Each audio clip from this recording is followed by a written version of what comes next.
கர்த்தருடைய பரிசுத்த நாமத்துக்கு மகிமை உண்டாகட்டும். ஆண்டவரும் உலக இரட்சகருமாகிய இயேசு கிறிஸ்துவின் ஈடு இணையற்ற இன்ப நாமத்தில் உங்களை யாவரையும் வாழ்த்துகிறேன். கர்த்தருக்குள்ளாக உங்களை ஆசீர்வதிக்கிறேன். கர்த்தர் தாமே இந்த நாளையும் உங்களுக்கு ஆசீர்வாதமாய் வழிநடத்தி காப்பாராக. பிரியமானவர்களே, இந்த நாளிலும் தியானத்திற்காக எடுத்துக்கொண்ட பரிசுத்த வேதாகமத்தினுடைய பகுதி ஆதியாகமம் புஸ்தகம் 24வது அதிகாரம் 67வது வசனம். ஆதியாகமம் புஸ்தகம் 24வது அதிகாரம் 67வது வசனம். அப்பொழுது ஈசாக்கு ரெபெக்காளை தன் தாய் சாராளுடைய கூடாரத்துக்கு அழைத்து கொண்டு போய் அவளை தனக்கு மனைவியாக்கி கொண்டு அவளை நேசித்தான். ஈசாக்கு தன் தாய்க்காக கொண்டிருந்த துக்கம் நீங்கி ஆறுதல் அடைந்தான். ஈசாக்கு என்ன செய்தான் அப்படின்னு பார்க்கும்போது, அவளை தனக்கு மனைவியாக்கி கொண்டு அவளை நேசித்தான். தனக்கு மனைவி ஆக்கி கொண்டு அவளை நேசித்தான்.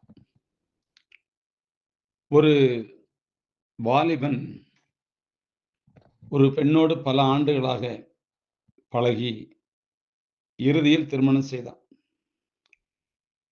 தான் பல ஆண்டு பழகி நல்லது கெட்டது எல்லாவற்றையும் பார்த்து முடிவு செய்தால் தன்னுடைய திருமண வாழ்க்கை வெற்றியாக இருக்கும் என்று எண்ணினான். ஆனால் திருமணமான சில மாதங்களுக்குள்ளேயே அவர்களுக்குள் கருத்து வேறுபாடு ஏற்பட்டு விவாகரத்து வரை சென்றுவிட்டது. ஏனென்றால் திருமணமான பின்பு அந்த வாலிபன் அவளிடம் கண்ட சில சுபாவங்கள் அவனை அதிர்ச்சிக்குள்ளாக்கியது. திருமணத்திற்கு முன்பு அத்தகைய சுபாவங்களை அவளிடம் அவன் பார்த்ததில்லை. 2 பேரும் ஒருவருக்கொருவர் விரும்பினார்கள், காதலித்தார்கள், நேசித்தார்கள். பல வருடங்கள் காதலுங்கிற மோகத்தில் வாழ்ந்தார்கள். ஆனால் திருமணம் ஆன பின்பு அவளிடத்தில் ஒரு அதிர்ச்சியான ஒரு சம்பவத்தை பார்த்து அந்த வாலிபன் ரொம்ப துக்கப்பட்டான். இன்றைய காலகட்டத்தில் இன்னைக்கு அநேக வாலிப பிள்ளைகள் அப்படிதான் இருக்கிறாங்க. அதனாலதான் சீக்கிரமா டைவர்ஸ் நடந்து போயிருது. ஒரு பெண்ணோடு அல்லது ஒரு ஆணோடு சில காலம் பேசி பழகும் வாய்ப்பு வேண்டும்.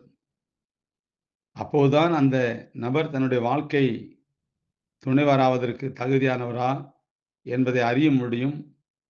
இவ்விதமான ஒரு கருத்தை இந்நாட்களில் பலரிடம் உள்ளது. ஆனால் ஒருவரோடு ஏற்படுகின்ற காதல் தொடர்பு வேறு, திருமண தொடர்பு வேறு.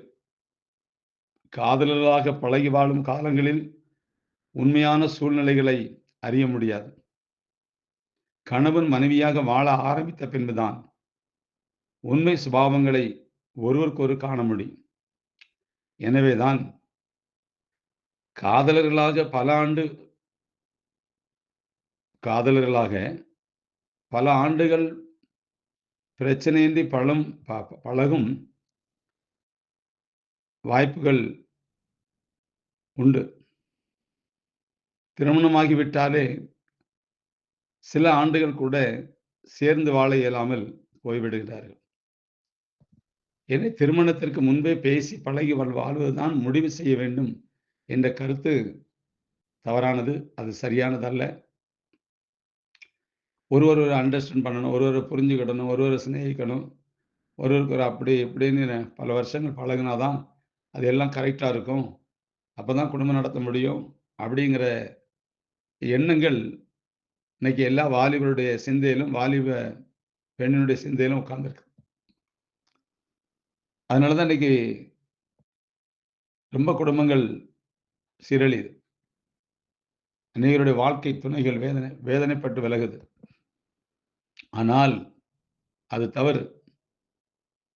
காதல் பண்ணி கல்யாணம் பண்ணி அதுல வருகிற வேதனையை வாழ்நாள் முழுவதும் அது அனுபவிக்க வேண்டிய ஒரு சூழ்நிலைக்கு தள்ளப்படுகிறது. இதில தான் ரொம்ப கவனமா இருக்கணும். காதல் என்பது வேறு, கல்யாணம் என்பது வேறு. இந்த 2யும் ஒண்ணா சேர்த்துறக்கூடாது. ஒண்ணா சேர்த்துறக்கூடாது. கர்த்தருடைய பிள்ளைகள் கர்த்தரை சார்ந்து வேத வழிகளில் காரியங்களை சிந்திக்க வேண்டும்.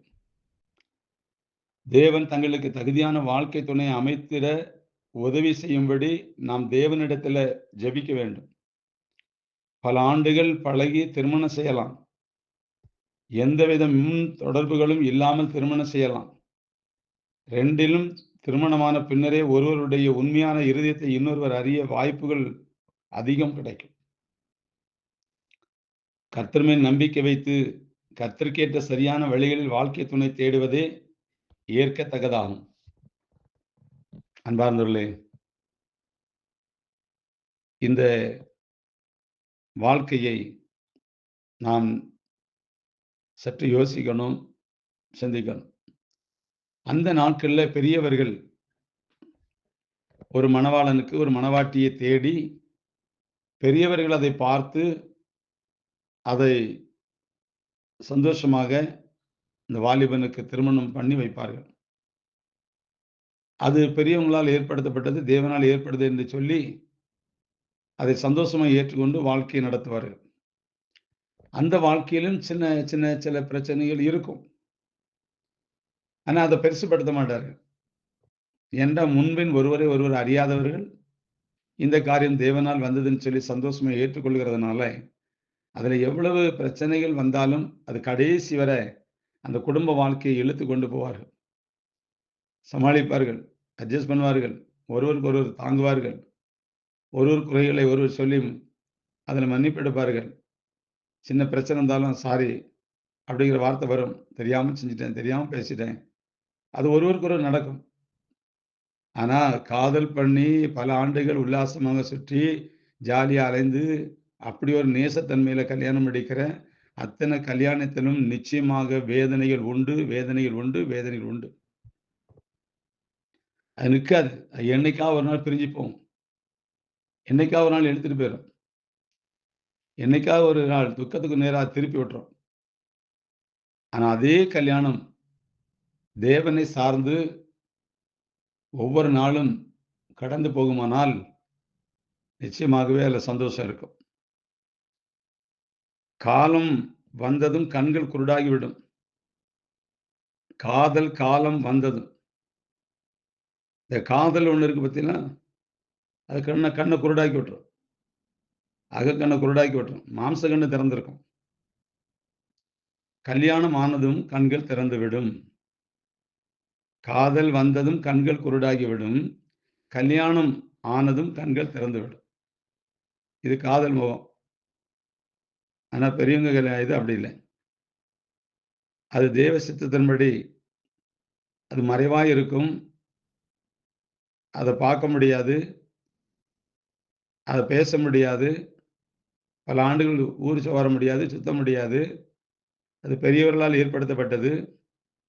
தெய்வ பயத்தோடு அந்த திருமணம் நடக்கும். அந்த வாழ்க்கையும் தெய்வ பயத்தோட தான் நடக்கும். ஒருவர் விட்டுக் கொடுக்காதபடி, ஒருவருக்கு ஒரு அன்பா இருந்து, ஏற்ற தாழ்வுகள்ல எல்லாவற்றையும் சகித்து, பொறுத்து நடக்கிற கல்யாணம், அது தேவ சித்தத்தின்படி நடக்கிற கல்யாணம். அதான் அன்னைக்கு சொல்லுவாங்க. "நீங்க எப்படி கல்யாணம் முடிச்சீங்க?" அப்படின்னு கேட்டா, "இல்ல நாங்க ஒருத்தருக்கு ஒருத்தர் நேசித்தோம்." அந்த ஈசாக்கு என்ன செய்தான்னா, ரெபெக்காளை தன் தாய் சாராளுடைய கூடாரத்துக்கு அழைத்துக் கொண்டு போய், அவளை தனக்கு மனைவியாக்கிக் கொண்டு அவளை நேசித்தான். இப்ப அப்படி இல்ல. அவளை நேசித்துக் கொண்டு மனைவியாக்குகிறான். 2க்கும் உள்ள வித்தியாசம் இதுதான். அதனால அன்பார்ந்த குடும்ப நண்பர்களே, வாலிப பிள்ளைகளே, வாலிப தம்பி, தங்கைகளே, பெற்றோர்களே, நன்றாக நீங்க உங்க வாழ்க்கையை சற்று திருப்பி பாருங்கள்.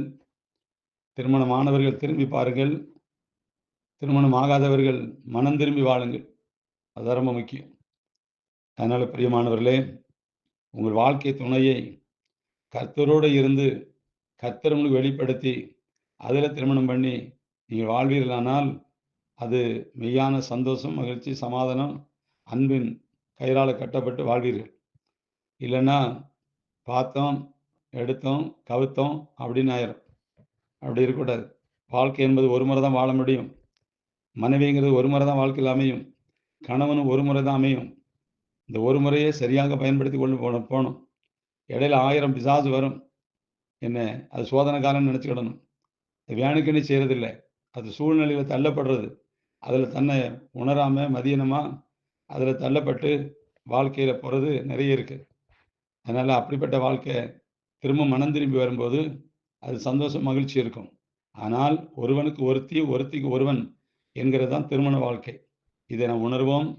இதை தெய்வ பயத்தோடு நாம் நிறைவேற்றுவோம். அப்படி செய்யும்போது கர்த்தர் உங்களோடு இருப்பார். கர்த்தர் உங்களை ஆசீர்வதிப்பார். God bless you.